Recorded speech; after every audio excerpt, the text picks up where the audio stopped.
Alhamdulillah, wassalatu wassalamu ala rasulillah, ama ba'ad. Muli mga kapatid, assalamualaikum warahmatullahi wabarakatuh. Sa pagkakataong ito, simulan na natin ang paksang pagdarasal. Pero bago tayo magpatuloy, balikan muna natin na ang natalakay nating Qadariya at Jabriya noong nakaraan. Lumitaw ang ligaw na paniniwalang ito dahil sa hindi nila pagsangguni ayon na sa ating napag-aralan noong nakaraan. Yung kawalan nila ng pagsangguni sa kung ano talaga ang paniniwala ng Propeta Muhammad sallallahu alaihi wasallam at mga sahaba. Kaya nagkaroon ng bid'ah sa aqida at nagdepende na lamang sila sa sarili nilang pagkakaunawa sa mga dalil, Quran at Sunnah. Gusto kong pagdiinan mga kapatid na para manatili tayo sa tuwid na pananampalataya, hindi tayo pwedeng magbigay ng sarili nating pagkakaunawa sa Quran at Sunnah. At yan ang kadalasang estilo ng mga grupong bid'ah. Bukang bibig nila dalil. Ang problema ayon kaya sa pagkakaunawa ng Propeta sallallahu alaihi wasallam at mga sahaba. Ikalawa, ang dalil kaya ng kanilang ginamit angkop doon sa paksang kanilang pinagkagamitan. Kaya natalakay natin ang Jabriya nung nakaraan na ito ay salungat sa paniwala naman ng Qadariya. Kung sa Qadariya, nabanggit natin na ang tao ay mayroong lubosang free will. Okay, yun ang Qadariya. Sa Jabriya naman, ang tao ay walang free will o walang kalayaang pumili sa paggawa ng mabuti at masama. Yun ang kanilang paniniwala. At ang dalawang ito, sang-ayon lamang din ang kanilang pagpapaliwanag sa mga dalil sa kanilang mga sariling opinyon. Hindi ayon sa kung ano ang pagkakaunawa ng Propeta sallallahu alaihi wasallam at mga sahaba. Ito yung sikat na kanilang mga kasabihan noon. Sabi nila, in kuntu asiyan li amrihi fa ana muti'un li iradati. Kung ako man ay sumusuway sa utos ni Allah, ako naman ay sumusunod lamang sa kagustuhan niya.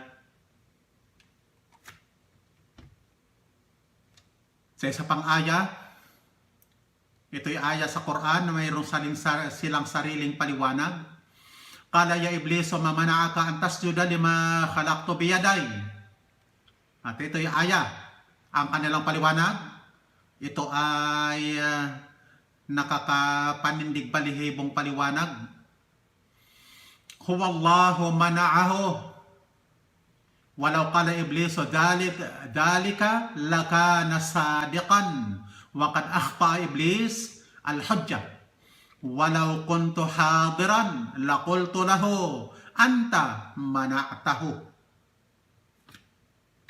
Tingnan nyo ang pagkakasalin mga kapatid sa kanilang baluktot na paliwanag. Sa aya na ang kahulugan o Satanas, ano ang pumigil sa iyo na magpatirapa ka sa nilikha ko, na yun nga si Adam a.s. sa pamamagitan ng dalawang kamay ko. Ito ang opinyon ng mga Jabriya. Ang pumigil sa kanya upang magpatirapa ay si Allah mismo. Kung ito ang sinabi ni Iblis, tama siya. Nagkamali lang si Iblis sa pangangatwiran kay Allah. Kung naroon lamang ako, tiyak na sasabihin ko kay Allah, ikaw ang pumigil sa kanya. Kasi yan ang paniniwala ng Jabriya. Si Allah ang may kontrol sa lahat. Ang tao ay walang kalayaang pumili ng mabuti at masama. Yung paliwanag din nila sa isang aya na ito daw ang pinakamalinaw na dalil. Yung aya, wa maramaita id ramaita walakin Allah rama. Hindi ka bumato o Muhammad ang bumato ka, subalit si Allah ang bumato. Ayon sa kanila, ito ay malinaw na dalil na ang gawa ay hindi sa tao, bagkus ito ay kay Allah. Sapagkat sa aya ay sinabi na siya ang bumato. Ito ay ilan lamang sa napakaraming halimbawa sa pagkakaunawa sa Quran ayon lamang sa sarili nilang opinyon at hindi bumabatay sa kung ano ang pagpapaliwanag ng propeta at mga sahaba. Tingnan po ninyo mga kapatid, yung aya na pinamimemorya ko sa inyo na natalakay na natin na batayan sa paraan ng pagwuwudo. Ya ayyuhalladhina amanu idza qumtum ila salati faghsilu wujuhakum wa aydiyakum ila al-marafiq wamsahu bi ru'usikum wa arjulakum ila al-ka'bayn. Hanggang dito lang tayo. At nilagyan ko ng kulay pula itong litrang sin at lam. Pagkatapos ng utos na wamsahu bi ru'usikum wa arjulakum, tingnan nyo ang salin. O mga sumampalataya, kapag tumayo kayo papunta sa pagdarasal ay maghugas kayo ng mga mukha ninyo, mga kamay ninyo hanggang sa mga siko.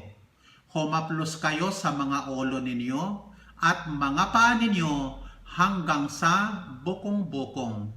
Mga kapatid, kung tutusin, ang salin tama. Pero kung babatay ka lang, didepende ka lamang sa pagkakaunawa mo sa translation. Hindi po pwedeng tatama ang sarili mong pagkakaunawa.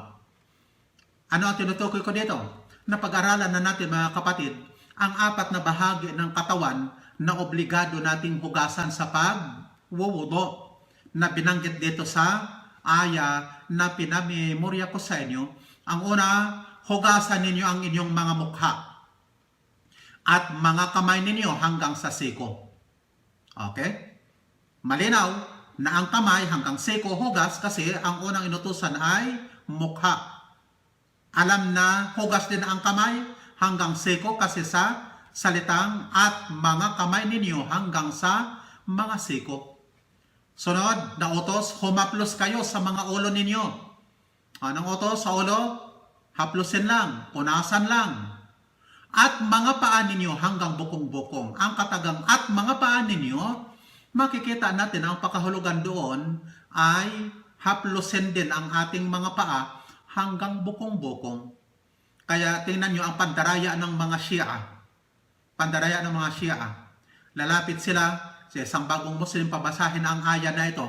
O tingnan nyo, napakalinaw dito na sa paa ay haplusin lang, punasan lang ang ibabaw ng paa. Bakit ang itinuturo sa inyo? Tingnan nyo, ang ginagawa ninyo sa inyong pagwudo ay hinuhugasan ninyo ang inyong mga paa. Yun ay mali.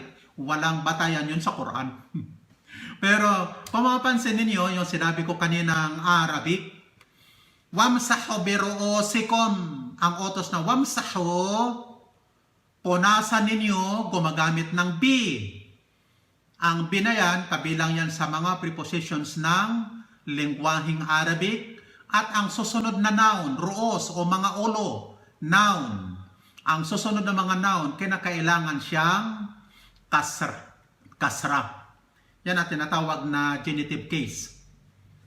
Ngayon, ang katanungan, bakit wa arjulakum? Bakit patha ito? Bakit patha ito? Kasi ito ang direct object ng utos na pagsilo, hugasan ninyo. Hindi siya direct object ng utos na wamsahu. Kasi ang utos na wamsahu gumagamit ng bi. Kung ito ay bi, kasama pa ito doon sa utos na wamsahu, ang basa sana dyan ay wa arjulikum ilal ka'bayn. Kaya malinaw kung bakit arjulakum kasi pagsunod yun sa utos na hugasan, pagsilo. Ngayon, sa mga nag-aral ng Ulumul Quran, dalawa ang basa ng salitang ito. Binabasa ito ng arjulakum at arjulikum.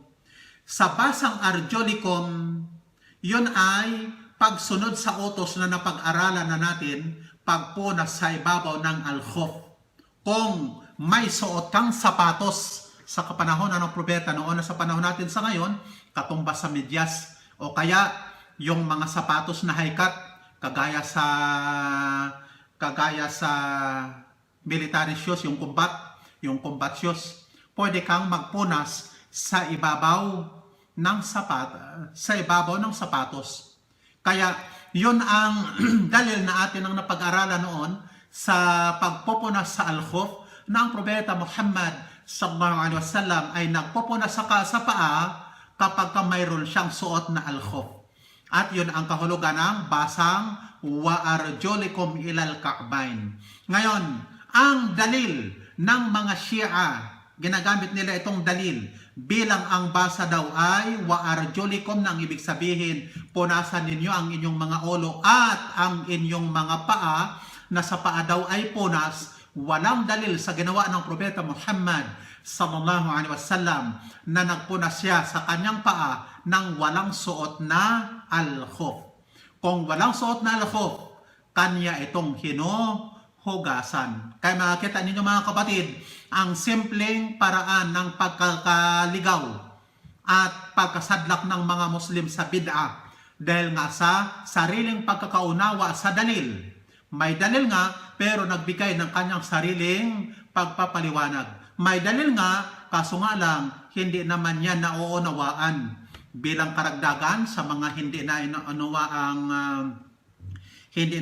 ang dalil, sa mga kapatid natin no, na mga balik Islam, yung bid'a na sila ang number 1 nangunguna dito, bagaman ito ay bid'a na kinasadlakan ng nakararami sa mga Muslim.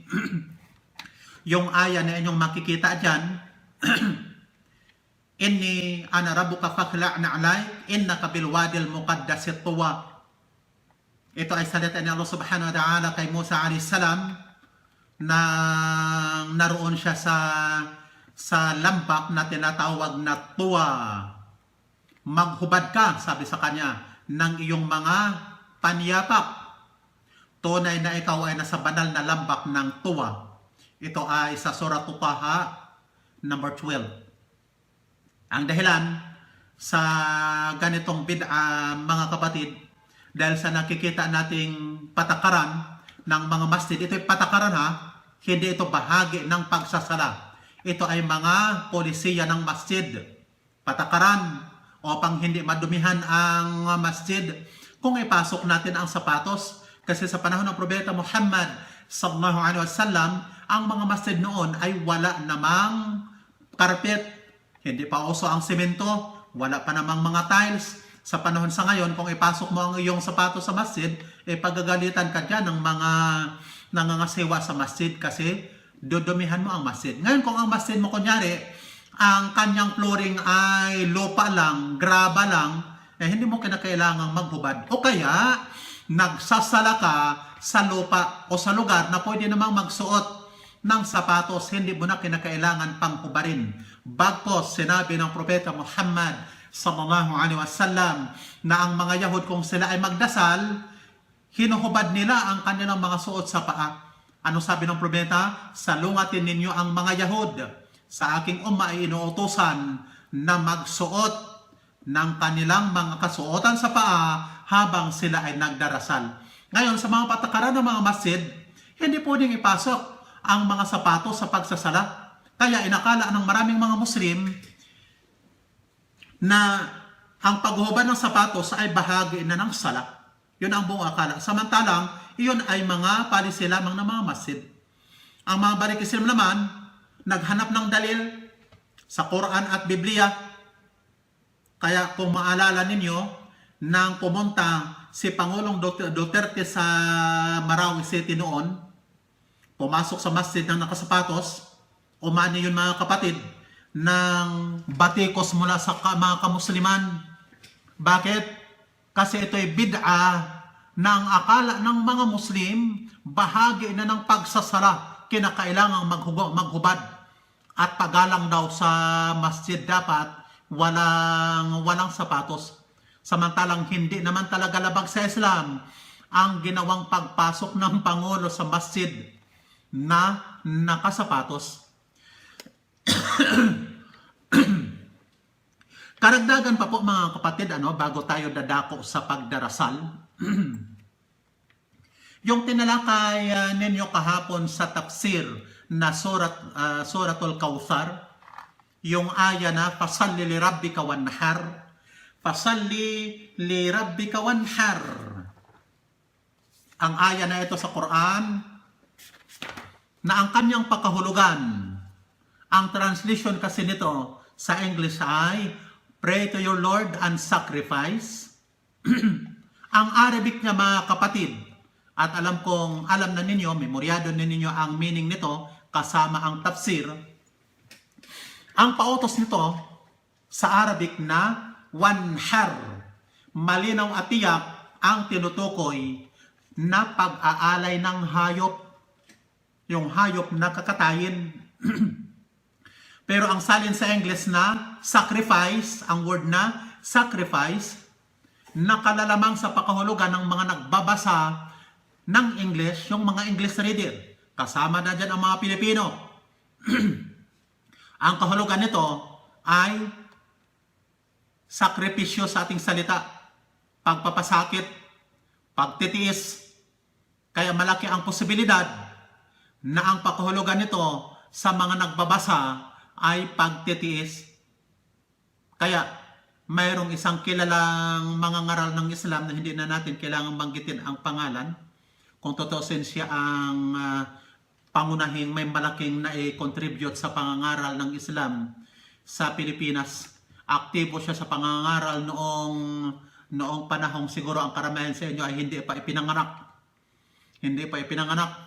Sa panahon pa ni na Imam Ilyas Ismail sa Manila Golden Mosque, sina Major Sansaruna, yan ang mga kasamahan nila. Nag-translate siya ng kabuuan ng Quran. Pagdating sa aya na ito, ang kanyang translation, kasi hindi marunong sa Arabic, ang kanyang translation sa Bisaya, sa Pinisaya, mag-ampo sa imong Ginoo o mag-antos. Bakos mga kapatid, maraming mga ayat na bagaman ang pagkakasalin po ay tama, hindi talaga maiwasan ang maling pagkakaunawa ng nagbabasa na walang alam sa Arabic. Ito ang dahilan kung bakit ibinaba ko ang Quran sa Arabic upang walang kakayahan ang sinuman, kakampi man na Muslim o kalaban, na ilihis ang pakahulugan ng Quran. Sa lingwahe pa lamang, walang kakayanan ang sinumang ilihis ang kanyang pakahulugan. Lalong-lalo pa sa atin, hindi tayo pwedeng magbigay ng sariling paliwanag. Kinakailangang sangguniin ang pakahulugan ng propeta at mga sahaba. Ang masaklap, kung noon ang panahon, pagkatapos pa lamang ng mga Al-Khulafa Rashidun, nagsimula na ang mga bid'a na ito dahil nga sa sarili nilang pagkakaunawa sa Quran at Sunnah. Bagaman sila mga eksperto sa lingwahe. Mas masahol sa kapanahonan natin sa ngayon, nakararami sa mga Muslim ay wala nang alam sa lingwahe. Kung ang mga Arabo sa panahon natin sa ngayon, kung dalhin sa kapanahonan ng Propeta Muhammad sallallahu alaihi wasallam at mga sahaba, sila ay mga ignorante sa lingwaheng Arabic. Mas masahol ang mga nan-Arab na hindi nag-aral.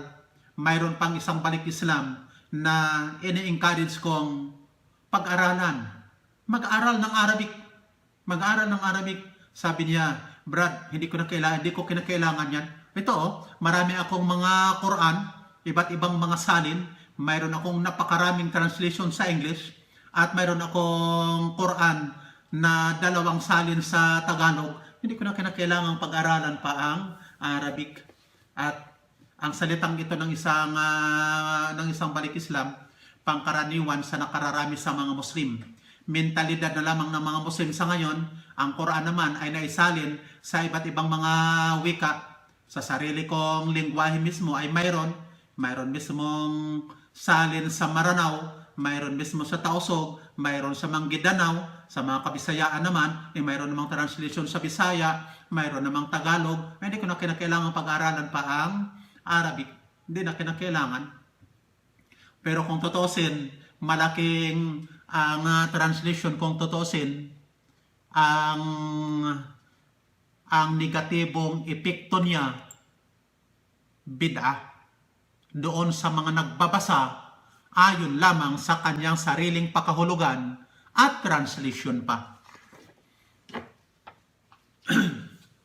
Mga kapatid, ini-encourage ko lang kayo na pag-aralan ang lengguwahe ng Quran. Kasi mga kapatid, ang pag-aaral ng lengguwahe ay napakahalaga sa ating pananampalataya. Bakit?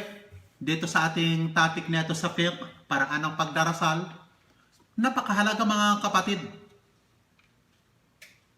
Hindi naman talaga kinakailangan na magpakadalubhasa sa lengguwahe. Sapat na sa atin na maisagawa man lang ang 5 times nating sala at ang pagsasala natin ng mga sunnah na naunawaan natin ang ating mga binibigkas. Dito napakahalaga ang tafsir sa mga sura na ating namemorya. Kung namemorya natin ang sura, sunod natin memoryahin ang kanyang kahulugan upang ang ating pagdarasal, ang ating konsentrasyon ay nakapokus sa ating binibigkas. Ang tinatawag na khusyu' kailanman hindi mangyayari mga kapatid kung hindi natin alam ang lengguwaheng Arabic. Ngayon, kung ang alam mo lamang na kahulugan ay ang mga namemorya mo kasi natalakay na sa tafsir ang mga maiksing sura na namemorya, kaso lang kung magdasal ka sa mga masjid, malamang na ang binibigkas ng imam sa pagdarasal hindi mo memoryado. Sa pagkakataong yon, tiyak ng iyong ang iyong isip wala na sa pagdarasal. Doon na naglalakwat sa nakarating na sa iba't ibang mga lugar ang iyong isip wala na sa pagdarasal. Ganyan kahalaga ang pag-aaral ng lengguwahe. Ulitin ko mga kapatid, huwag niyong ilagay sa inyong mga kaisipan na ang lengguwaheng Arabic ay napakahirap, napakadali siyang lengguwahe. Itinuring na lamang kasi ito na napakahirap na lengguwahe kasi nga lengguwaheng hindi ginagamit. Maraming mga Pilipino at ibang mga foreigners dito sa mga Arab countries, akala nila natuto na sila ng lengguwahe. Yun pala, kahit mga Arabo nagkaroon na rin ng sariling lengguwahe. Dahil ang mga Arab mismo, hindi na ginagamit ang lengguwaheng ito. Ginagamit na lamang sa pagbabasa ng Quran. Kaya mas mainam na mag-focus sa vocabularies ng Quran kaysa sa mag-aral ng pangkaraniwan o yung pang-araw-araw na ginagamit na pakipagkomunikasyon sa lengguwaheng Arabic. Kasi hindi mo naman yan maipapractice kahit naninirahan ka sa mga bansang Arab. Kung kausapin mo ang mga Arab, hindi ka naman kagamitan ng ganong lengguwahe. Kaya imposible na matuto ka sa lengguwaheng Arabic sa pamamagitan lamang ng paninirahan sa lugar ng mga Arab. Bagos, kung mahina ang kaalaman mo sa lengguwahe sa bansa mo, kung nanirahan ka sa mga lugar ng mga Arab, ang lengguwahe mo na yan ay tuluyang mawawala at makakalimutan mo. Papalitan yan ng ibang lengguwahe at tuluyan mo na makakalimutan ang lengguwahe. Ganyan ang sitwasyon ngayon sa lugar ng mga Arab.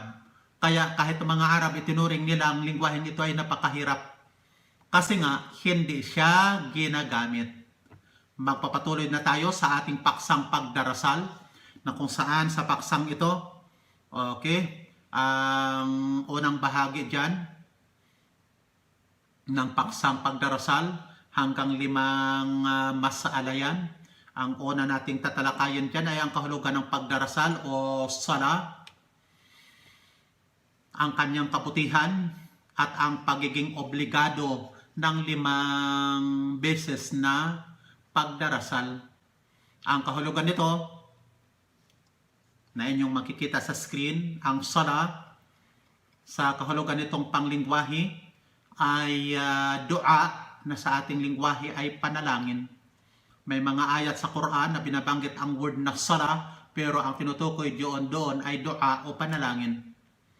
Ang pangalawa niyang kahulugan, ito ang kinukuha madalas nating kahulugan kasi madalas na ang kahulugang panglingwahe at pangbatas kung minsan ay nagkakasulungatan yan.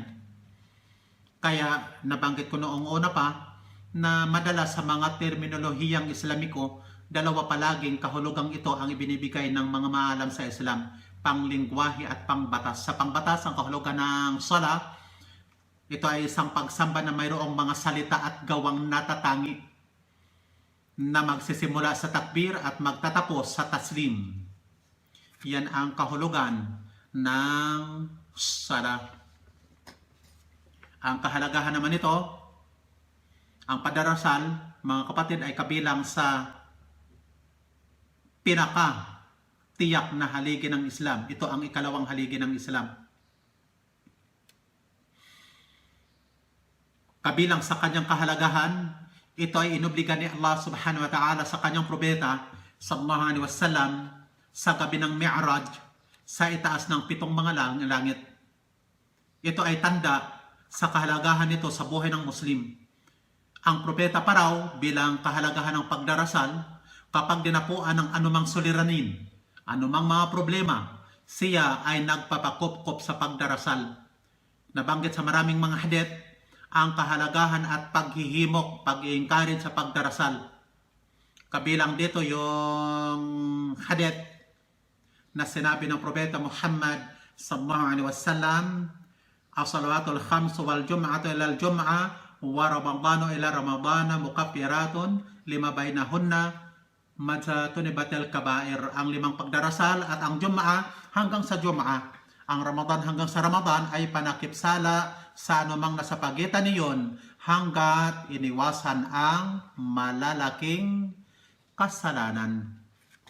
Ang paging obligado nito ay naaayon sa Quran, Sunnah at Ijma'. Narito pala ang aya, isagawa ninyo ang pagdarasal, yun ang sabihin ng waaqimus salah. Tanda na kanyang pagiging obligado. At marami pang mga talata mula sa Quran.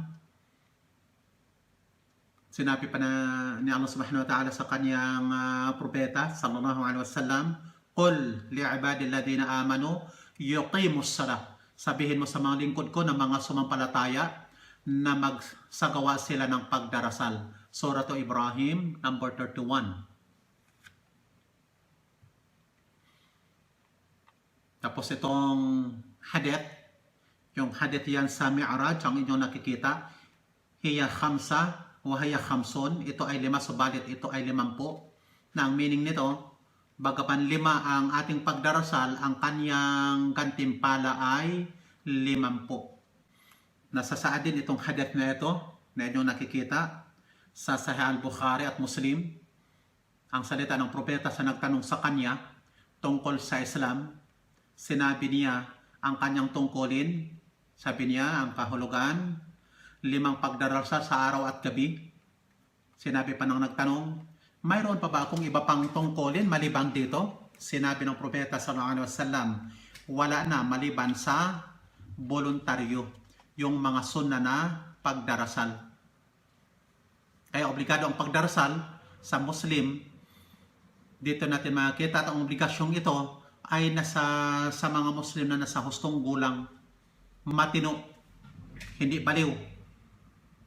Hindi ito obligado sa kafir, bata at baliw, sapagkat ito ang binanggit ng propeta. Rufi'a al-qalamu 'an thalatha 'anil naimi hatta yastayqidh wa 'anil majnun hatta yafiq wa 'anil saghir hatta yablugh. Nang ibig sabihin, itinaas ang panulat sa 3, sa tulog hanggang sa gumising, sa baliw hanggang sa tumino, at sa bata hanggang sa umabot ito sa ganap na gulang. Pero mga kapatid, inutusan daw ang mga bata na magdasal, uutusan daw ang mga bata na magdasal kapag ang edad niya ay umabot na sa 7 at papaluin kapag nag-iwan ng pagdarasal sa edad na 10. Yan ay utos ng propeta Muhammad sallallahu alaihi wasallam. Siya nga po pala sa mga magulang dyan, binabanggit ng ilang mga ulama na ang hadith na ito na sinabi ng propeta, utosan ang bata sa edad na 7 na magdasal at sa 10 kapag nag-iwan ng pagdarasal ay paluin. Yun daw ay batayan na ipinahintulot lamang sa ating paluin yung ating mga anak kapag nagkakaedad na sila ng 10, kapag sila ay mga pasaway. Huwag natin silang papaluin kapag hindi pa nagkakaedad daw ng 10. Kaya, ang sinumang ikinaila, ibig sabihin ikinaila ang kanyang pagiging obligado o iniwan ang pagdarasal, siya ay naging kafir at tumalikod na sa Islam. Kasi ang hadith ng propeta na inyong mababasa, al-ahdul ladhi bainana wa bainahumus salah faman tarakaha faqad kafar. Ang tipan sa pagitan natin at nila ng mga kufar ay ang pagdarasal. Ang sinumang nag-iwan nito ay naging kafir na. Mga kapatid, dadako tayo sa alituntunin ng adan at iqama. Okay? Mayroon itong 5 mga paksa, 5 mga masala. Una nating tatalakayin ay ang kahulugan ng adan. Ayon sa lingwaheng pakahulugan, ang batayan dyan ay ang aya sa Surah At-Tawbah. Makikita natin na ang kahulugan sa aya na yan, wa adhanu minallahi wa rasuli. Ang tinutukoy na adan dyan sa lingwahe ay ang pagpapahayag o deklarasyon. Yun ang meaning niya sa lingwahe. Ang meaning ng aya, ito ay pagpapahayag na mula kay Allah at sa sogo niya. Yan ang sa Surah At-Tawbah number 3. Ang adan naman, ayon sa terminolohiyang pambatas, ay ang pagpapahayag ng pagpasok ng oras ng pagdarasal sa pamamagitan ng natatanging binibigkas. Dadako naman tayo sa kahulugan ng iqama. Ang iqama naman ayon sa batas ay ang, sa lingwahe muna tayo. Mula daw sa salitang ugat na aqama, ito ay verb na ang meaning itinayo niya. Ang katotohanan doon nito ay ang pagpapatayo ng nakaupo. Ngayon, ang iqama naman ayon sa terminolohiyang pambatas ay ang pagpapahayag ng pagpapatayo, ay ang pagpapahayag ng pagtayo o pangmagdasal sa pamamagitan ng natatanging binibigkas na naayon sa batas. Ang natatanging sinasabi natin, yung pangkarani, yung ating naririnig na adan at iqama.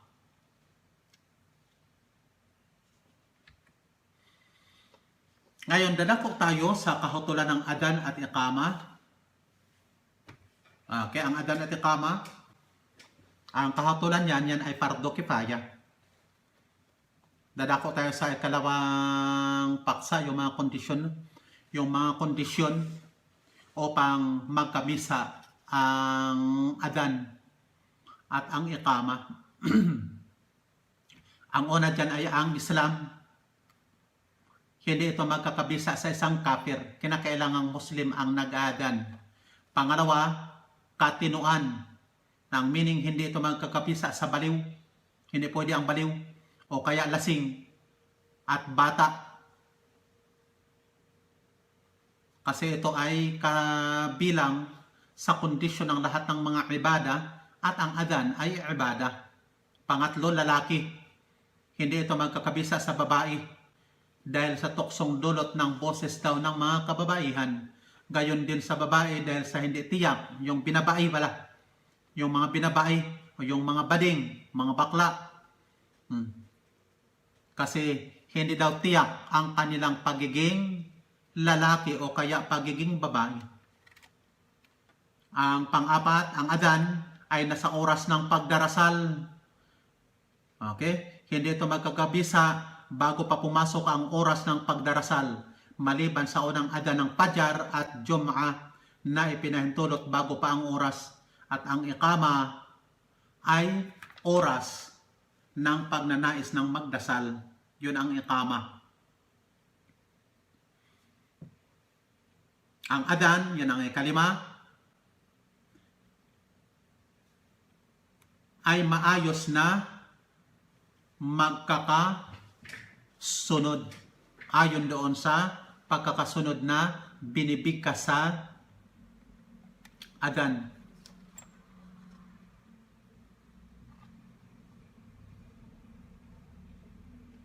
Kagaya sa itong binibigkas sa adan, ito ay nasasaad sa sunnah at gayon din ang iqama.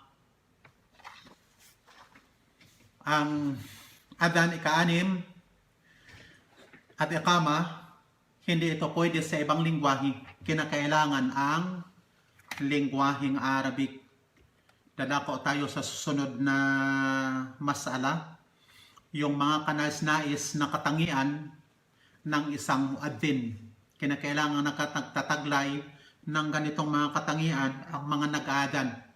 Ang una dyan ay ang makatarungan at mapagkakatiwalaan, sapagkat siya ay pinagkakatiwalaan at pinagbabatayan. Batayan siya sa pagdarasal at pag-aayuno.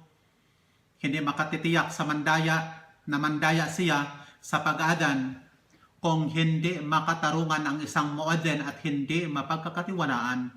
Ikalawa, hustong gulang at matino. May bisa naman ang adan ng isang batang mayroon ng isip. At ang pangatlo, may kaalaman sa oras upang tiyakin para mag-adan sa simula pa lamang ng pagpasok ng oras ng sala. Sapagkat kung hindi maalam sa mga oras ng pagdarasal, ay maaaring magkakamali. Ikaapat, malakas ang boses upang marinig ng mga tao. Ikalima, malinis mula sa hadat asgar at saka akbar. Ibig sabihin mag-aadan kapag mayroong wudu. Ikaanim, mag-adan ng nakatayo at nakaharap sa qibla. Ikapito, ilagay ang dalawang daliri sa mga tainga habang nag-aadan at lumingon sa kanan kapag magsabi ng hayya ala salah at lumingon naman sa kaliwa kapag magsasabi ng hayya ala falah. Ikawalo, dahan-dahan ang pag-aadan. Hindi magmamadali sa pag-aadan at mabilis naman ang iqama. Ngayon, ang paraan ng adan na atin ang napag-alaman, yung inyong mababasa dyan sa screen. Allahu Akbar, Allahu Akbar, Allahu Akbar, Allahu Akbar. 4 na beses. Ashhadu an la ilaha illallah, ashhadu an la ilaha illallah. 2 beses. Ashhadu anna Muhammadan Rasulullah, ashhadu anna Muhammadan Rasulullah. 2 beses. Hayya ala salah, hayya ala salah. 2 rin.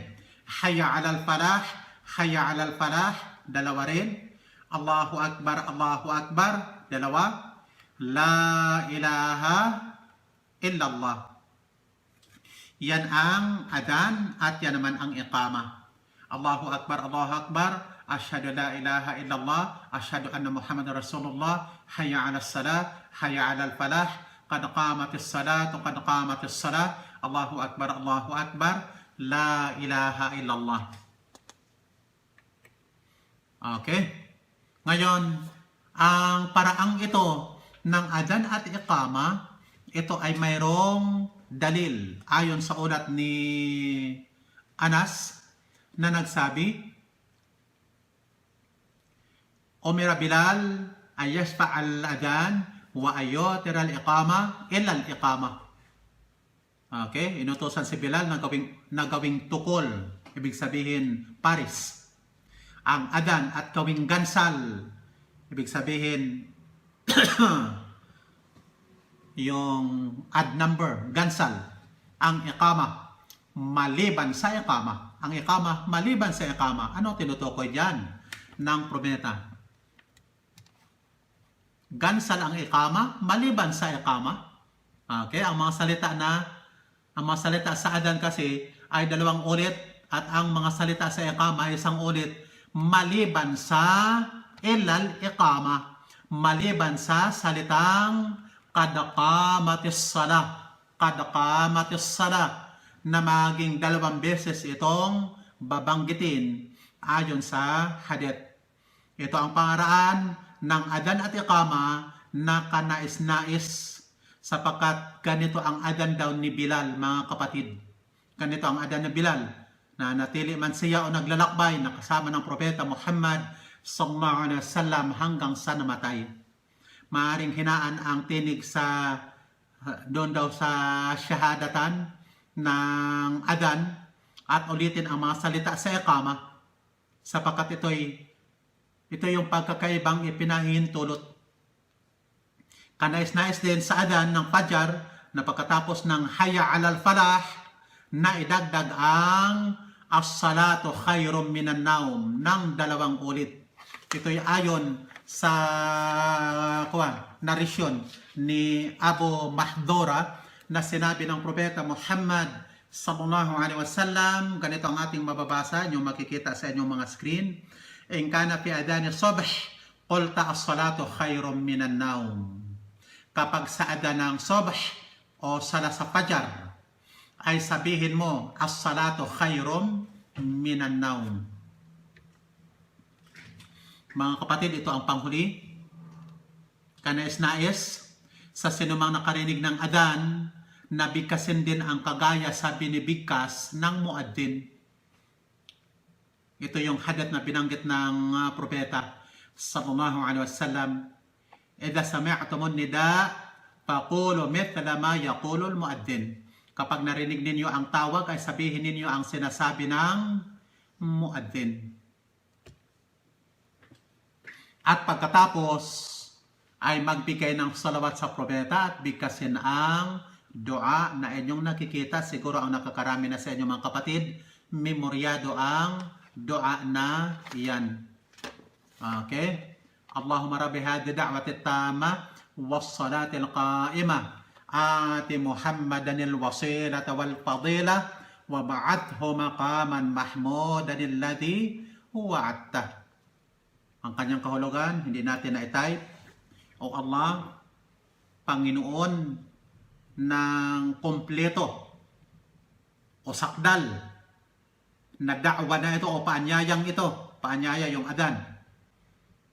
At Panginoon ng isasagawang pagdarasal o sala, ibigay mo po kay Muhammad ang pamamagitan at kahigtan at ibangon mo siya sa araw ng paghuhukom sa pinakamainam na kalagayan na iyong ipinangako sa kanya. Yan ang meaning ng dua na karamihan sa atin ay memoryado na. At inshallah, sa mga hindi pa po nakamemorya mga kapatid, sikapin po ninyong memoryahin ang dua na iyan. At yung sinabi ko noon na aya na paraan ng pagwudo na medyo mahaba, sikapin din ninyong memoryahin. Muli, humihingi kami ng paumanhin na medyo naantala ang ating pag-aaral. Kasi sa hindi inaasahang pangyayari, si Ustad Abdul Jabbar ay hindi dumating. Inshallah, ang kanyang lecture mga kapatid, i-record na lamang niya at antabayanan nyo na lamang na kanyang ipopost sa Telegram. Subhanakallahumma wa bihamdika asyhadu an la ilaha illa ant astaghfiruka wa atubu ilaik. Wassalamu alaikum wa rahmatullahi wa barakatuh.